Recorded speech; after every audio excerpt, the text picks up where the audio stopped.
Systems should run a business and people should run the systems.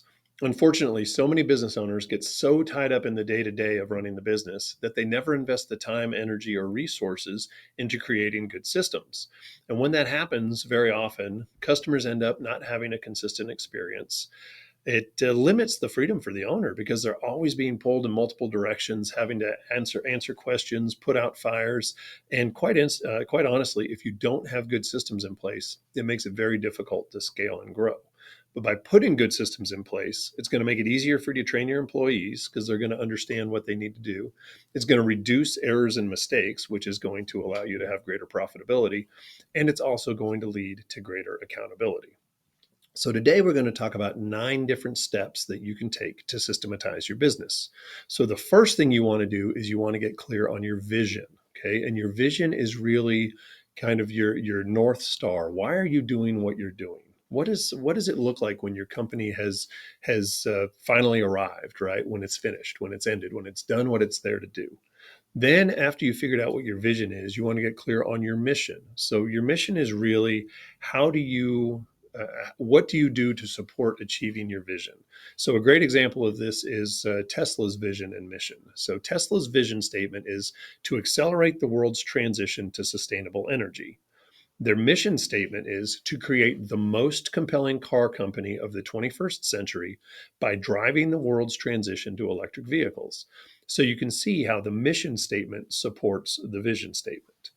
Once you're clear on your mission and your vision, you're going to want to create your values. Okay, your values are really the set of internal rules that guides your company. Okay, and you're going to want to use your mission, vision, and values to attract and retain the right talent. But you're also going to want to use it to ensure that the people who don't belong are shown the door. Right, they're promoted to customer. You're going to want people who are a good fit for your culture because people who are a good fit for your culture are going to be a good fit for running your systems. So once you've got your vision, mission, and values established, then it's time to get clear on your goals. Okay. So you're going to want to make sure that your goals are SMART. So remember, the S stands for specific, the M for measurable, the A for action oriented. If you have employees, the A could also be assignable. The R is realistic, and then the T is time bound. And in a perfect world, we're going to want everybody in the organization to have SMART goals, and they really should stack on top of each other, if you will, to support what the overall goals for the organization are.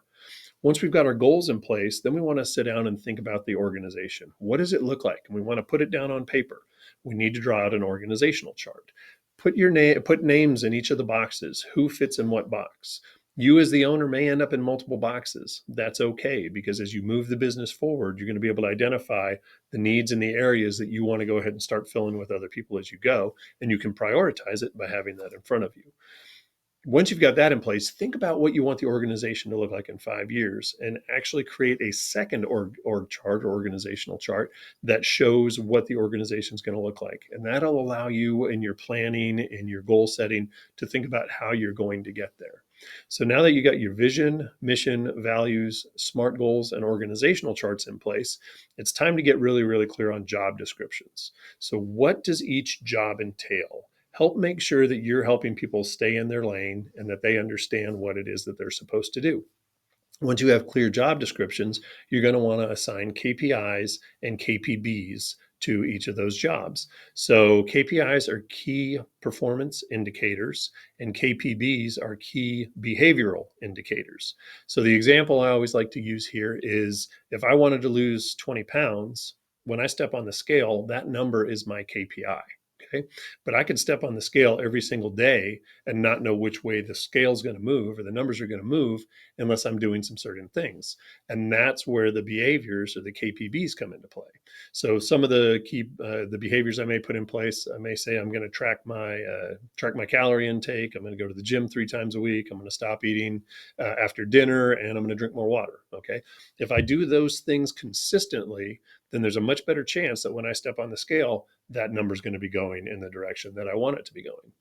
Okay, now that you've got your vision, mission, values, SMART goals, organizational chart, job descriptions, and KPIs and KPBs in place, it's time to take them all and put them in one place. So you want to create a systems manual.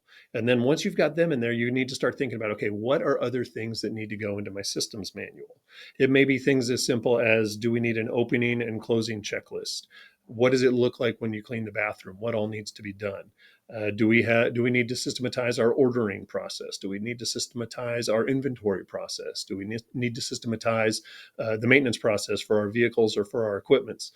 So think about all the different things that are done repetitively over and over and over again in your business, and figure out how you can systematize it so there are no questions and it's consistently done to the same standard. Now, this may seem like an awful lot, but remember, you're not the only person in your business. So there's a great opportunity here for you to hand off some of this system creation to people who, quite honestly, probably know the task and the job better than you do. Then they can turn it into you. You can tweak it, and before you know it, you've got a great manual full of systems. The last thing you want to do is you want to make sure that you're staying on top of your systems, because things will change. You may change software, you may add roles. There are any number of different things that can change within the organization. So you want to make sure you're staying on top of your systems and that you're updating them so that they're relevant. Now, anytime you run into a problem, make sure that you look at your systems first and your people second. Okay, because remember, people run systems run a business and people run the systems. So by implementing good systems in your business, you'll be able to simplify your decision making. You'll be able to take a vacation and actually come back without worrying about all the fires you're going to have to put out, because you know that things are being done right and they're being done consistently. And quite honestly, good systems mean you're going to make more profit.